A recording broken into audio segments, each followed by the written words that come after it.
Why are we here on this planet? There are a lot of arguments, and a lot of us wonder, what is the purpose and the reason for our existence on this planet? A lot of us are struggling to find out.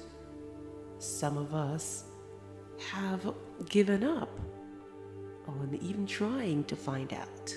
Well, I believe we are here for the purpose of realizing our greatest potential, and in so doing, helping others to realize their greatest potential also.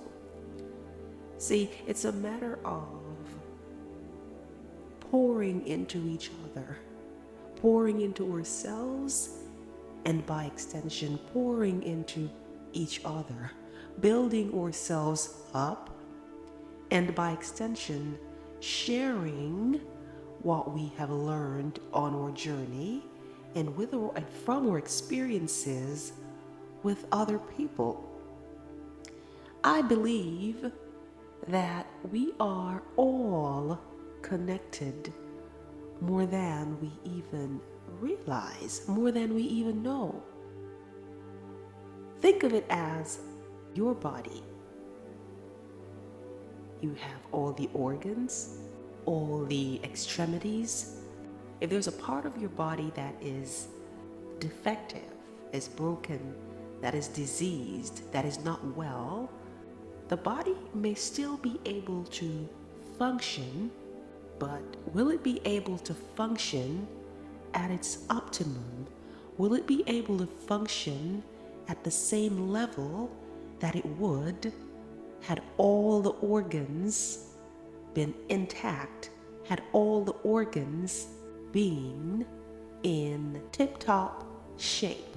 No. If there is one aspect of your body that is not functioning the way it was designed to, the body may still function, but it will not be functioning at its best. So I'd like to look at humanity as the body, or an automobile even. If there's a part in your car that is broken, the car may not function at all, or it may function, but it will not be functioning at the optimum level that it would had all the parts been in excellent shape. So these sessions are my contribution to the whole, to the planet. I am sharing my experiences, the things that I've learned along my journey and getting to the point that I'm at. I'm sharing things that I've done to get myself out of challenging situations that someone else may be struggling with. So I'm sharing those experiences with the intention of helping someone else who may be going through a similar situation. And if I can help one person, then the job would have been done. Welcome to another session where we speak life. We speak life into ourselves, and we speak life into others until the whole world speaks life. In today's session, we will be looking at using adversity as a catalyst for innovation. In other words, using the challenges, the struggles, obstacles that we are faced with as a means of being creative, as a means of finding ways to be better, to get out of them, to strive, to grow, and to succeed. Now, adversity can be defined as challenges or difficult circumstances, and I've been able to use those circumstances as a means of getting innovative and creative and coming up with ideas that I had no idea what was even possible. Now, there is a relationship between adversity and innovation. They're actually opposites, and opposites do attract, right? They do attract. From my experience, adversity or challenges serve as a powerful force that drives us to find creative solutions to pressing problems. In World War II, this adversity led to numerous technological innovations, including penicillin as we know it today. There was the radar system that was developed, and the development of the first electronic computer. Let's look at recession. It is being said that most millionaires are born during a recession. So you see, there are ways, if we really make up in our minds to make a change from that difficult situation, there is a way for us to come back even better. I want to focus on the psychological mechanism for using adversity as a catalyst for innovation. I believe that our thoughts and our mindset, the way we think, is the source for everything that happens in our lives. When we're faced with challenges, we feel we have no choice but to create ways to overcome those challenges and survive. Adversity can foster creative thinking as we're forced to think outside of the box and explore unconventional solutions. The ability to bounce back from adversity can lead to us learning from these experiences and adapting to circumstances. In other words, it gives us guts. It builds character. It calluses our minds. Adversity can be a powerful motivator. It drives us to work tirelessly to find solutions. Now, here's a story about how I personally have been able to use adversity and the challenges that I faced to be innovative. Some years ago, I was going through a hard time in my marriage then. I thought that I would get married like I've always wanted to and live a good life.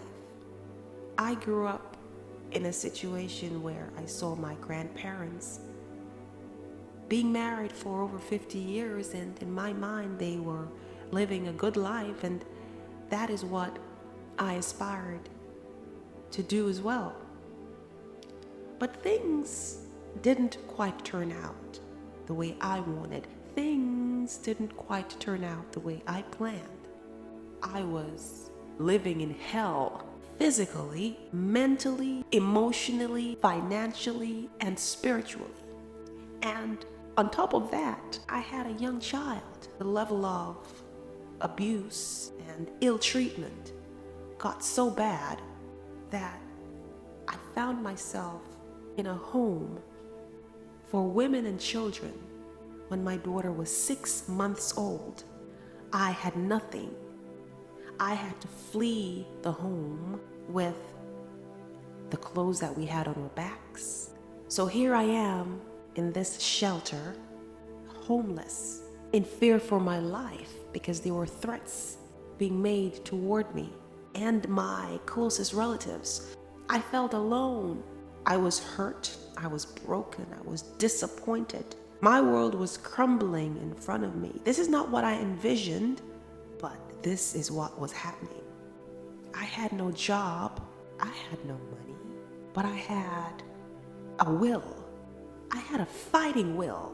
Got to a point where I said to myself, regardless of what and why, it is. And because it is, I am and I will. And let me tell you something. I'm one of the biggest supporters of getting outside in nature. Nature has been so good to me, I can't even begin to tell you. Every day, I would be outside with my 6-month-old child under a certain tree, and I would put my intentions and my desires out into the ether, out into the atmosphere of what I wanted for my life. Every day without fail. It started out with me starting to look for a job. The administrator at the shelter suggested that I applied at temp agencies. These are agencies where you would be able to find employment on a temporary basis. But I didn't want a temp job. I wanted something more stable. I'm trying to build a life, build myself up, find something that will allow me to stand on my feet, leave this shelter, and get my own space, my own home. At the time, I felt I had no option. I felt that was a start. I looked at it as getting my feet in the door. So I applied to a few of these agencies, temp agencies, but no one was calling. I wasn't getting any calls, so I kind of forget about it. In my mind, I really was trying the best that I could. And one day when I was out walking with my daughter, I got a call from one of the temp agencies. This was about after 8 in the morning. And the lady on the other end of the phone wanted to know if I could report to work at 9 o'clock that same morning. Now, remember, I was outside with my daughter. I had no clothes. I was applying, but I was expecting that I would be given time, enough time. Once I get a call, I would be given enough time to go figure out clothes and figure out care for my daughter. But this lady suggested that I go into this location to report for work that same morning. So I said yes, without even thinking that I was not prepared. I said yes. I quickly went back inside the shelter. I spoke with the administrator. I said, look, I just got a call from a temp agency. This was a Thursday. I never forget it. And they wanted me to report to work for 9 o'clock at this address, about 13 minutes away. And I said to the administrator, I have no clothes, I have no money, and I have my daughter. And I really need to get to this job. I really need the help. And the administrator said to me, well, this is not something that we normally do, but we're going to try to accommodate you and do something different. We're going to keep your daughter for you for the rest of the day. And we have an area where we receive donations. So go in that room and look to see if you find anything that fits or that you feel will be okay for you to wear. I said, okay. I jumped on it. I went inside the room and I found this nice green and red and white suit. Beautiful office wear. And I just said, yes, I chose that one. I already had a shoe that I was wearing every day. I cleaned it off nicely. I already had my purse. I left my daughter with them. They were able to get me a ride to the job, and they gave me a bus pass. So I would have to take the bus back to the shelter. Now, I've never taken the bus before in my life. But I say, hey, if I have to take the bus today, I'm going to take the bus today. Because I had a vision. I knew what I wanted. And I knew that I was not going to remain in that situation. So I went to the location, I went to the job, I went to the office. This was a prominent car rental office. I was hired for 2 days, that Thursday and the following day of Friday. I was hired for the front desk clerk, and the person in that position was on vacation. So I was hired to fill that role for 2 days. So I was sitting there that Thursday morning. Beautiful environment. The people were so nice. They welcomed me, and it just felt like home. And I said to myself, self, this feels like home.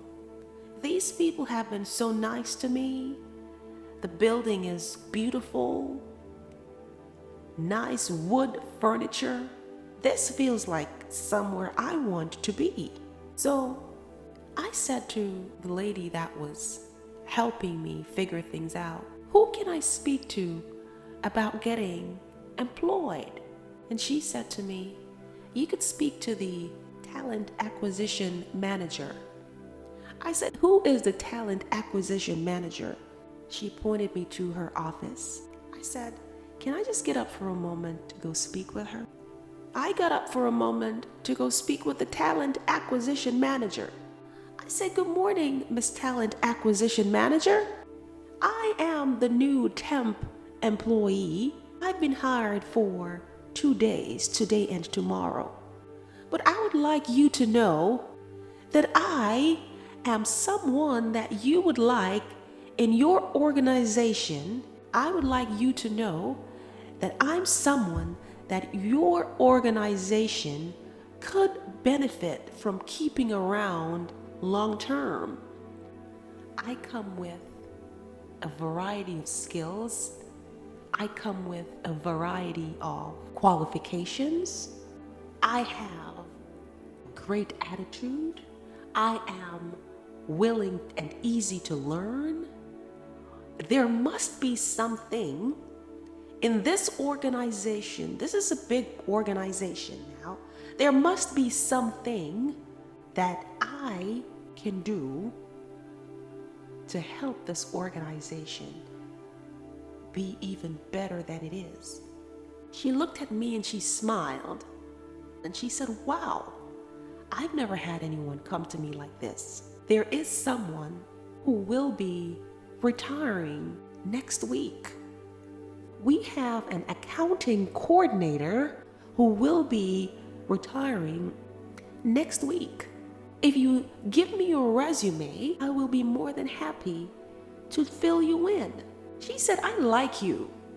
Just give me your resume and the job is yours. I left her office and I said, thank you. I'll get you my resume. And I walked out of her office and I knew that job is mine. I knew the job was mine before I walked into her office. Assume the position. Assume the mental position that you need. Whatever it is that you need in your life, even in the face of adversity, change it around, switch it up, and use that adversity to devise creative ways to get out of whatever challenge or challenges you're experiencing. The adversity we face is a sign that there is something that we need to do. There is something that we can do to get out of the circumstance. There's always a way. The following day came quickly. Everything worked out well. I brought my resume the following day to the talent acquisition manager, and the very same day I had an interview with the accounting manager. And the very same day I got employed as accounting coordinator. The second day of my employment, the second day of my temp employment, I got employed as accounting coordinator with a Fortune 500 company. Turn your adversities, use them, leverage your adversities as a catalyst for innovation. Look into whatever challenge you may be going through. See how you can use. There is always a way that you can use the struggles that you encounter to come up with creative ideas for change, for growth and success. Always, great results are born from great adversities. Great adversities are the stepping stones and catalysts for great achievements. Adversity, though challenging, serves as a catalyst for innovation. It motivates us to overcome obstacles by fostering creativity, ideas, and driving the development of novel solutions. Once we understand the complex relationship between adversity and innovation, we will be able to harness this powerful force for positive change. To leverage adversity as a catalyst for innovation, we could foster a culture of resilience and creativity, encourage going out on a limb, encourage taking chances, experimenting, trying new things. I went out on a limb by going to the talent acquisition manager to say, hey, I'm here. This is what I can offer. This is what I have to bring to the table. You will benefit from having me here. I claimed it. I didn't ask for a job. I told her who I am. I told her what I'm bringing to the table. And I told her there must be something available for me to do. And if there's nothing available, a position has to be created to accommodate what I have to bring to the table. Assume the position. Whatever you're going through in life, whatever struggles you're going through, whatever adversities you face, think of what it is that you want. What is your end game? How would you like things to turn out? And assume that position. Stand in that position. Do not turn to the left. Do not turn to the right. Focus on your vision. Stand in it. Regarding of outward appearances, your adversities can be a catalyst for innovation. Embrace adversity as an opportunity for growth and improvement. And I guarantee if you adopt these strategies, you will be able to navigate adversity effectively and harness its potential for innovation. Speak life, and life will be in your mouth. Speak life, life will be in your bosom. Speak life, and life will continue to be a part of your life. I hope this session was able to bring some light to your situation, shed some light on whatever adversity you may be going through. It is my desire that you will be able to find those great ideas in whatever adversity you may be experiencing. Until next time, where we speak life all over again, until the whole world speak life.